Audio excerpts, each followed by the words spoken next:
ಸುವರ್ಣ ನ್ಯೂಸ್ಗೆ ಮತ್ತೊಮ್ಮೆ ಸ್ವಾಗತ. ಕಠಾರಿ ವೀರ ಚಿತ್ರಕ್ಕೆ ಸಂಬಂಧಪಟ್ಟಂತೆ ಸಾಕಷ್ಟು ವಾದ ವಿವಾದಗಳು ಈಗಾಗಲೇ ನಡೆದಿವೆ. ಬನ್ನಿ, ಈ ವಿವಾದದ ಬಗ್ಗೆ ಉಪೇಂದ್ರ ಏನು ಹೇಳಿದ್ರು ಅಂತ ಮತ್ತೊಂದು ಸರ್ತಿ ನೋಡೋಣ.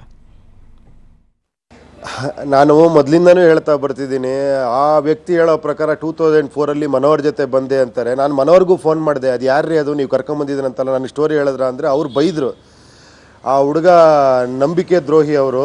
ನಾನು 2 ವರ್ಷ ಇಟ್ಕೊಂಡು ಅವ್ರನ್ನ ನಾನು ಕಳಿಸ್ಬಿಟ್ಟೆ, ಅವ್ರನ್ನ ನನ್ನ ಜೊತೆಲೇ ಇಟ್ಕೊಂಡಿಲ್ಲ ಅಂತ. ಬೇಕಾದ್ರೆ ಮನೋಹರ್ ಲೈನ್ ತೊಗೊಂಡು ಕೇಳಿ ನೋಡಿ. ಅದಾದ್ರ ಮೇಲೆ ಓಕೆ, ಅವ್ರು ಏನೋ ಕತೆ ಏನೋ ಅವ್ರಿಗೆ ಸಂಶಯ ಬಂದಿರ್ಬೋದು, ಅವ್ರು ಕೋರ್ಟ್ಗೆ ಲೀಗಲಿ ಅದು ನಡೀತದೆ. ಅದಕ್ಕೂ ನಮಗೂ ಏನೂ ಇದಿಲ್ಲ. ಓಕೆ, ಅವ್ರು ಮಾಡ್ತಾ ಇದ್ದಾರೆ, ನಮ್ಮ ಕತೆ ಇದೆ, ಅದನ್ನು ನಾವು ಕೋರ್ಟಲ್ಲಿ ಪ್ರೊಡ್ಯೂಸ್ ಮಾಡಿದ್ವಿ, ಇದೆಲ್ಲ ಆಯಿತು. ನನಗಿದು ಯಾವುದು ಇದನ್ನಿಸ್ತಾ ಇಲ್ಲ. ಓಕೆ, ಅದು ಯಾಕಂದರೆ ಸತ್ಯ ಯಾರ ಕಡೆ ಇದೆಯೋ ಅವ್ರ ಕಡೆ ಇದಾಗುತ್ತೆ. ಇವಾಗ ನಾವು ನಿಜವಾಗ್ಲೂ ಅದೇ ಥರ ಕತೆ ನಾವು ಮಾಡಿದರೆ ಖಂಡಿತ ಕೋರ್ಟ್ ಅವ್ರಿಗೆ ತೀರ್ಮಾನ ಕೊಡುತ್ತೆ, ಇಲ್ಲ ನಮ್ಮ ಕಡೆ ತೀರ್ಮಾನ ಕೊಡುತ್ತೆ. ಅದು ಬಿಟ್ಬಿಡಿ. ಅವ್ನು ನನ್ನ ಜೊತೆ ವರ್ಕ್ ಮಾಡಿದ್ದೀನಿ ಅಂತ ಹೇಳ್ತಾನೆ, ಬೇರೆ ಅಸಿಸ್ಟೆಂಟ್ ಡೈರೆಕ್ಟ್ರಾಗಿ. ಪ್ರೂವ್ ಮಾಡೋದಕ್ಕೆ ಹೇಳಿ ಅವ್ನು ನನ್ನ ಜೊತೆ ಯಾವ ಪಿಕ್ಚರಲ್ಲಿ ವರ್ಕ್ ಮಾಡ್ದ ಅಂತ. ಡೈರೆಕ್ಟಾಗಿ ಅವ್ರು ಹೇಳಿರೋ ನಿನ್ನೆ ಸ್ಟೇಟ್ಮೆಂಟ್ ಪ್ರಕಾರ ರಾಕ್ಲೈನ್ ಅವ್ರು ಇದರಲ್ಲಿ, ಮುನಿರತ್ನಂ ಅವರಿದ್ದರು, ಅವ್ರು ನಮ್ಮನ್ನೆಲ್ಲ ತಡೆದ್ರು, ಜಗಳ ಆಗದೆ ಇರೋ ಥರ ಸಮಾಧಾನ ಮಾಡಿದ್ರು ಅಂತೆಲ್ಲ ಹೇಳ್ತಾ ಇದ್ದಾರೆ. ಡೈರೆಕ್ಟಾಗಿ ಲೈನಿಗೆ ತೊಗೊಳ್ಳಿ, ರಾಕ್ಲೈನ್ ಅವ್ರನ್ನ, ಮುನಿರತ್ನಂ ತಗೊಳ್ಳಿ, ನಿನ್ನೆ ಏನಾಯಿತು ಅಂತ ಡೈರೆಕ್ಟಾಗಿ ಕೇಳಿ. ಆ ವ್ಯಕ್ತಿ ಮುಖನೂ ನಾನು ನೋಡಿಲ್ಲ. ಬಂದರು, ಅವ್ರ ಕೆಲಸ ಆಯಿತು, ನಾವು ಹೇಳಿದ್ವಿ ನಾವು ಕೋರ್ಟಲ್ಲಿ. ಯಾವುದೋ ವ್ಯಕ್ತಿ ಈ ಥರ ನಮಗೆ ಪ್ರಾಣ ಬೆದರಿಕೆ ಅನ್ನೋದು ಭಾಳ ದೊಡ್ಡ ವಿಷಯ, ಅದು ಭಾಳ ಅಸಹ್ಯಕರವಾದ ವಿಷಯ. ಅದರಲ್ಲೂ ಕೂಡ ನನ್ನ ಸ್ಥಾನಮಾನದಲ್ಲಿರುವಂಥವ್ರು ನಾವು. ಒಬ್ಬ ಯಾರೋ ಹುಡುಗ, ಪಾಪ ಅವ್ರು ಇನ್ನೂ ಅಪ್ಕಮಿಂಗ್ ಹುಡುಗ, ಅವರು ಪ್ರಯತ್ನ ಪಡ್ತಿದ್ದಾರೆ ಇಂಡಸ್ಟ್ರಿಲಿ ಚೆನ್ನಾಗಾಗಬೇಕು ಅಂತ. ನಾವು ಹೋಗಿ ಅವ್ರಿಗೆ ಪ್ರಾಣ ಬೆದರಿಕೆ ಆಗ್ತೀವಿ ಅಂದ್ರ ಮೇಲೆ ಅದನ್ನು ನನಗೊಂಥರ ಭಾಳ ಮನಸ್ಸಿಗೆ ನೋವಾಯಿತು. ಅದಕ್ಕೆ ನಾನು ಇಮಿಡಿಯೇಟಾಗಿ ನಾನು ಮಿರ್ಜಿ ಸಾಹೇಬ್ರ ಹತ್ರ ಮಾತಾಡಿದೆ. ಸರ್, ಈ ಥರ ಆಗಿದೆ, ನಾಳೆ ಅವ್ನಿಗೇನೋ ಪ್ರಾಬ್ಲಮ್ ಆದರೆ ಅದು ಸುಮ್ಮನೆ ಸರಿ ಇರಲ್ಲ ಸರ್, ಇದನ್ನು ಏನಾರು ಮಾಡಬೇಕಲ್ಲ ಅಂದರೆ ದಯವಿಟ್ಟು ನೀವು ಇಮಿಡಿಯೇಟಾಗಿ ಒಂದು ಕಂಪ್ಲೇಂಟ್ ಫೈಲ್ ಮಾಡಿ ನೀವು ಅಂದರು. ಅದನ್ನು ನಾನು ಮಾಡಿದ್ದೀನಿ ಅಷ್ಟೇ. ಇದನ್ನು ಆ್ಯಕ್ಚುಲಿ ಡೆಫರ್ಮೇಷನ್ ಕೇಸ್ ಹಾಕ್ಬೇಕು ನಾನು. ಇನ್ನೂ ಇದು ಕಂಟಿನ್ಯೂ ಆದರೆ ಇನ್ನೇನಾರು ನನಗೆ ಆಲ್ರೆಡಿ ಪ್ರೂಫ್ ಇದೆ, ನಾನು ನೋಡ್ತೀನಿ. ಇವಾಗ ಈ ಚಿತ್ರ ರಿಲೀಸ್ಗೆ ಯಾಕಂದ್ರೆ ಆ ಟೆನ್ಷನಲ್ಲಿ ಇದ್ದೀವಿ ನಾವು, ಆ ಚಿತ್ರ ರಿಲೀಸ್ಗೋಸ್ಕರ ಓಡಾಡಬೇಕು. ನನ್ನ ಹತ್ರ ಫುಲ್ ಪ್ರೂಫ್ ಇದೆ, ಫುಲ್ಲು ನನ್ನ ಹತ್ರ ಇದೆ. ಅದನ್ನು ಇಟ್ಕೊಂಡು ನಾನು ಮುಂದಿನ ಕ್ರಮ ನಾನು ಕೈಗೊಳ್ತೀನಿ. ಇದು ವಿಚಿತ್ರವಾದ ದೂರಿದು. ಆ್ಯಕ್ಚುಲಿ ದೂರ ಹೆಂಗೆ ಕೊಡ್ತಾನೆ ಅಂದರೆ, ಸರ್ ಅವರಿಂದ ನಮ್ಮ ಪ್ರಾಣ ಬೆದರಿಕೆ ಇದೆ, ನಮಗೆ ಪ್ರೊಟೆಕ್ಷನ್ ಕೊಡಿ ಅನ್ನೋ ದೂರ ಇರುತ್ತೆ. ನಾನು ಆ ವ್ಯಕ್ತಿ ಹತ್ರ ಜೊತೆಲಿ ಯಾವುದೇ ರೀತಿ ಮಾತಾಡೋಕ್ಕೆ ಇಷ್ಟಪಡಲ್ಲ. ಇಲ್ಲ, ದಯವಿಟ್ಟು ಇದನ್ನು ಕಟ್ ಮಾಡಿ. ನಾನು ಯಾವುದೇ ರೀತಿಯೂ ಕೂಡ ಆ ವ್ಯಕ್ತಿ ಮುಖ ನೋಡೋಕ್ಕೂ ನಾನು ಇಷ್ಟಪಡಲ್ಲ. ಇಲ್ಲ ಆ ವ್ಯಕ್ತಿ ಮುಖ ನೋಡೋಕ್ಕೆ ಇಷ್ಟಪಡಲ್ಲ. ಕೋರ್ಟಲ್ಲಿದೆ ಕೇಸು, ಅದು ಏನಾಗುತ್ತೋ ಆಗಲಿ. ದಯವಿಟ್ಟು ಇಷ್ಟೇ ನನ್ನ ವಿಷಯ ಹೇಳಿದ್ದೀನಿ ನಾನು. ನೀವೇನಿದ್ರು ಅವ್ರನ್ನ ಇಟ್ಕೊಂಡು ಅವ್ನು ಪ್ರೂವ್ ಮಾಡಿಸಿ ಅವ್ನ ಕೈಲಿ. ಓಕೆ, ವಿವಾದ ಇವಾಗ ಯಾವ ಹಂತಕ್ಕೆ ಬಂದು ನಿಂತಿದೆ ಅಂತಕ್ಕಂಥದ್ದು ನೀವು ನೋಡ್ತಾ ಇದ್ದೀರಾ. ಕಳೆದ 1 ಗಂಟೆಯಿಂದ ನಮ್ಮ ಜೊತೆ ಉಪೇಂದ್ರ ಅವರು ಸಂಪರ್ಕಕ್ಕೆ ಬಂದಿದ್ದರು. ಅವರು ಮಾತನಾಡಿದ್ರು, ಮುನಿರತ್ನಂ ಅವರು ಮಾತನಾಡಿದ್ರು, ವೆಂಕಟೇಶ್ ಅವರು ಮಾತಾಡಿದ್ರು, ನಿರಂಜನ್ ಶೆಟ್ಟಿ ಮಾತಾಡಿದ್ರು. ಈಗ ಮತ್ತೆ ನಮ್ಮ ಜೊತೆ ಇವಾಗ ಮುನಿರತ್ನ ಅವರು ದೂರವಾಣಿ ಸಂಪರ್ಕಕ್ಕೆ ಬಂದಿದ್ದಾರೆ. ಮುನಿರತ್ನ ಅವರೇ, ಈಗ ಕೆಲವೇ ಕ್ಷಣಗಳ ಹಿಂದೆ ನಾವು ನಿರಂಜನ್ ಶೆಟ್ಟಿ ಮತ್ತು ರಾಕ್ಲೈನ್ ವೆಂಕಟೇಶ್ ಇಬ್ಬರನ್ನೂ ಮಾತುಕತೆಗೆ ಬಿಟ್ಬಿಟ್ಟಿದ್ವಿ. ಅವರೇ ಸ್ವತಃ ಮಾತುಕತೆಯನ್ನು ಆಡಿದ್ರು. ನೇರವಾಗಿ ವೆಂಕಟೇಶ್ ಅವರು ಹೇಳ್ತಾ ಇರೋ ಪ್ರಕಾರ ಇವೆಲ್ಲವೂ ಸುಳ್ಳು, ನಾವು ಅಲ್ಲಿದ್ವಿ, ಈ ಥರದ್ದೇನೂ ಘಟನೆ ನಡೆದಿಲ್ಲ, ಯಾಕೆ ವೃಥಾ ನೀವು ಅವ್ರ ಮೇಲೆ ಆರೋಪ ಮಾಡ್ತಾ ಇದ್ದೀರಾ ಅಂತಕ್ಕಂಥ ಮಾತನ್ನು ಆಡಿದ್ರಿ. ಸೊ ಅವರು ಆಡಿದ್ದಾರೆ. ಸೊ ನೀವೇನು ಹೇಳ್ತೀರಾ? ದಯವಿಟ್ಟು ನನಗೆ ನಿರಂಜನ್ ಶೆಟ್ಟಿನ ಕನೆಕ್ಟ್ ಮಾಡ್ತೀರಾ ಇವಾಗ ಫೋನ್ಗೆ ಮಾತಾಡಕ್ಕೆ? ಓಕೆ, ನಾವು ಸಂಪರ್ಕಕ್ಕೆ ಪ್ರಯತ್ನ ಪಡ್ತೀವಿ ಖಂಡಿತ. ಏನು ಹೇಳಬೇಕು ಅಂತ ಹೇಳ್ತಾ ಇದ್ರೆ ಹೇಳಿ, ಪರವಾಗಿಲ್ಲ. ಇವಾಗಲೇ ನಾನು ನೇರವಾಗಿ ನಿಮ್ಮ ವಾಹಿನಿ ಮುಖಾಂತರ ಅವ್ರ ಹತ್ರನೇ ಮಾತಾಡ್ತೀನಿ, ದಯವಿಟ್ಟು ಕನೆಕ್ಟ್ ಮಾಡಿ. ಓಕೆ, ಮುನಿರತ್ನ ಅವರೇ ಕನೆಕ್ಟ್ ಮಾಡ್ತಾ ಇದ್ದೀವಿ, ನಾವು ಪ್ರಯತ್ನ ಪಡ್ತಾ ಇದ್ದೀವಿ. ಅವರು ಎಲ್ಲೋ ಒಂದು ಕಡೆ ಕೊನೆಯ ಮೊಮೆಂಟ್ನಲ್ಲಿ ಅವರು ನಾನೇನೋ ಉಪೇಂದ್ರ ಅವ್ರ ವಿರುದ್ಧ ಒಂದು ಸುಳ್ಳು ಆರೋಪ ಮಾಡ್ಬಿಟ್ನ ಬರ್ತಾ ಇರೋದೆಲ್ಲ ನೋಡ್ತಾ ಇದ್ದೀನಿ. ಎಲ್ಲ ನಮ್ಮ ವಕೀಲರು ಹೇಳ್ಬೇಕು ವಕೀಲರು ಅಂತ ಹೇಳ್ತಾ ಇದ್ದಾರೆ. ಓಕೆ, ಸಂತೋಷ. ಓಕೆ, ಒಂದೇ ಒಂದು ಸಣ್ಣ ಪ್ರಶ್ನೆ. ನಾಳೆ ನನ್ನ ಚಿತ್ರ ಬಿಡುಗಡೆ ಆಗ್ತಾ ಇದೆ. ಈಗಲೂ ನಾನು ಮಾತಿಗೆ ಬದ್ಧವಾಗಿದ್ದೀನಿ. ಏನಂತ? ಅವ್ರ ಕತೆ ಕೋರ್ಟ್ ಕೊಟ್ಟಿದ್ದಾರೆ. ಆ ಕೋರ್ಟ್ ಅಲ್ಲಿ ಕೊಟ್ಟಿರುವಂತ ಕತೆ ನನ್ನ ಕೈ ಸೇರಿದೆ. ಓಕೆ, ನಾಳೆ ನನ್ನ ಚಿತ್ರ ನೋಡ್ಲಿ, ಅವ್ರ ಚಿತ್ರಕ್ಕೆ ಹೋಲಿಕೆ ಇದೆ ಅಂತ ಹೇಳಿದ್ರೆ ಅವರು ಜೀವನದಲ್ಲಿ ಅವ್ರು ಎಷ್ಟು ಕೇಳಿದ್ರು ಅಷ್ಟು ನಾನು ಪೆನಾಲ್ಟಿ ಕಟ್ಕೊಡ್ತೀನಿ. ಒಂದು ವೇಳೆ ಅವ್ರು ಕೇಳೋಷ್ಟು ಪೆನಾಲ್ಟಿ ನಾನು ಕೊಡಕ್ ಆಗಿಲ್ಲ ಅಂದ್ರೆ ಅವರ ಮನೆಯಲ್ಲಿ ನಾನು ಜೀತದಾಳ ಕೆಲಸ ಮಾಡ್ತೀನಿ. ಓಕೆ, ಅಂತ ಮಾತೆಲ್ಲ ಬೇಡ ಮುನಿರತ್ನ ಅವರೇ. ಹೇಳ್ತೀನಿ ಕೇಳಿ ಮಾತು ಯಾತಕ್ಕೆ ಅಂತ.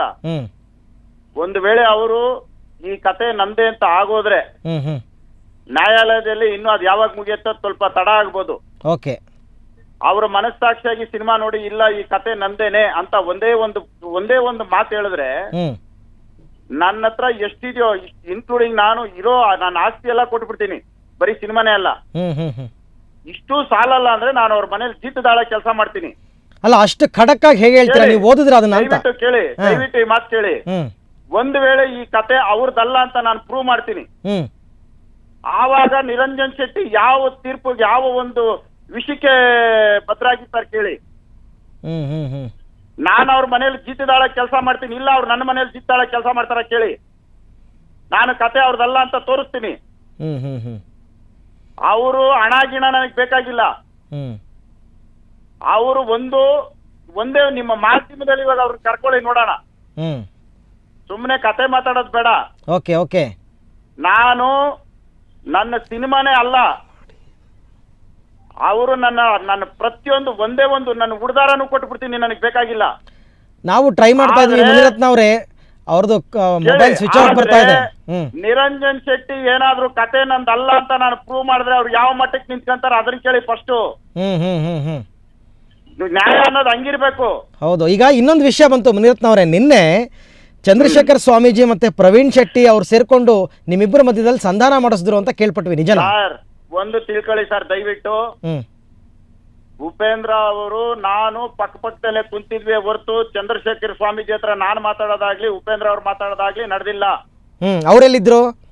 ಇದು ರಾಕ್ ಲೈನ್ ಅವರು ಅವ್ರ ಜೊತೆ ಮಾತಾಡಿರ್ಬೋದು. ರಾಕ್ ಲೈನ್ ಅವರು ದೈವ ಭಕ್ತರು, ಅವ್ರು ಮಾತಾಡಿರ್ತಾರೆ. ಒಂದು ವೇಳೆ ಅವ್ರಿಗೆ ಏನ್ ನಿರಂಜನ್ ಶೆಟ್ಟಿ ಏನ್ ಮಾತಾಡಿದ್ರು ನನಗ್ ಗೊತ್ತಿಲ್ಲ. ನಾವಿಬ್ರು 3 ಗಂಟೆಗೆ ಕೋರ್ಟ್ ಹಾಲ್ ಒಳಗಡೆ ಕುಂತವ್ರು, ನಾವು ಕೇಸ್ ಮುಗಿಯವರೆಗೂ ಹೊರಗಡೆ ಬಂದಿಲ್ಲ. ಹೊರಗಡೆ ಬಂದು ಒಂದು ಸಹಿ ಮಾಡಿದ್ವಿ, ನಮ್ಮ ಪಾಡಿಗೆ ನಾವು ಬಂದಿದ್ದೀವಿ.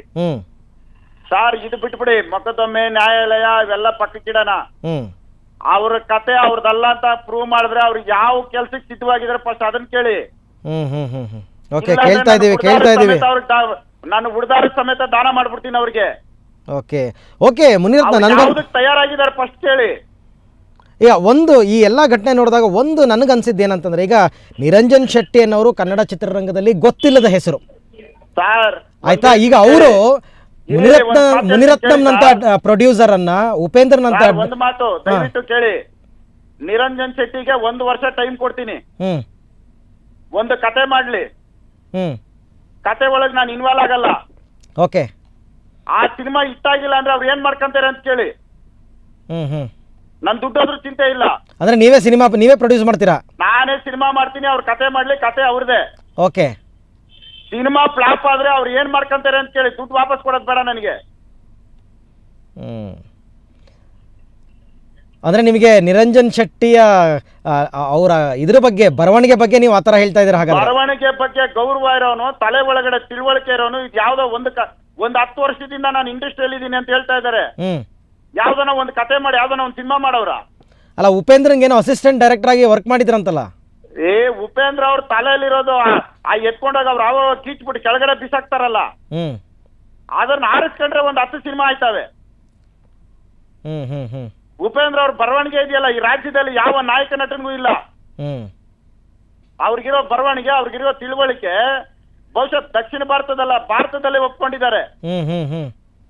ಇವ್ರು ಇವಾಗ ಏನು ಬೇಡ ಸ್ವಾಮಿ, ಇಷ್ಟೇ ಮಾಡಿ ನೀವು ದಯವಿಟ್ಟು. ಇವತ್ತೇ ಲೀಲಾ ಪ್ಯಾರಡೈಸ್ ಅಲ್ಲಿ 7 ಸ್ಟಾರ್ ಹೋಟೆಲ್ ಅಲ್ಲಿ ರೂಮ್ ಹಾಕೊಡ್ತೀನಿ. ರೂಮ್ ಅಲ್ಲಿ ಕುಂತ್ಕೊಂಡು ಕತೆ ಮಾಡ್ಲಿ.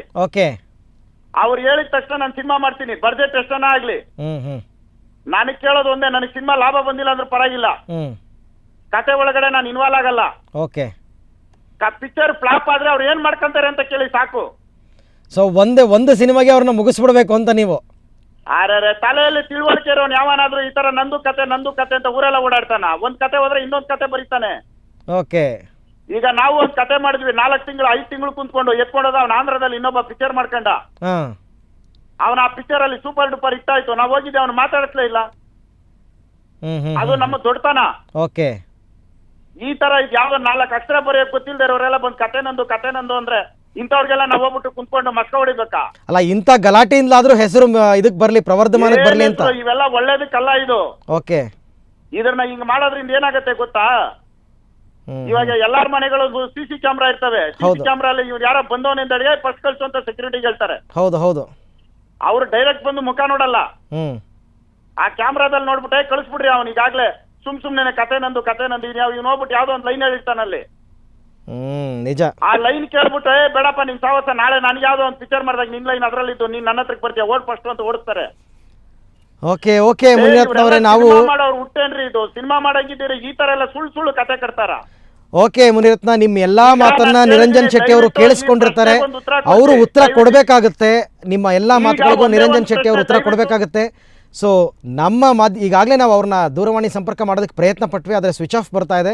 ಹಾಗಾಗಿ ಏನು ಉತ್ತರ ಕೊಡ್ತಾರೆ ಅಂತಕ್ಕಂಥದ್ದು ನೋಡೋಣ. ಖಂಡಿತವಾಗಿ ಎಲ್ಲರೂ ಕೂಡ ಖಡಕ್ಕಾಗಿ ಹೇಳ್ತಾ ಇದ್ದಾರೆ ಅಂಥ ಘಟನೆಗಳು ನಡೆದಿಲ್ಲ ಅಂತಂದ್ಬಿಟ್ಟು. ಸೊ ಮುಂದೆ ಇದು ಯಾವ ರೀತಿ ಬೆಳವಣಿಗೆ ಆಗುತ್ತೆ ಅನ್ನೋದನ್ನು ನಾವು ನೀವೆಲ್ಲ ಕಾದು ನೋಡಬೇಕಾಗಿದೆ. ಈಗ ಇನ್ನೊಂದು ಬ್ರೇಕ್.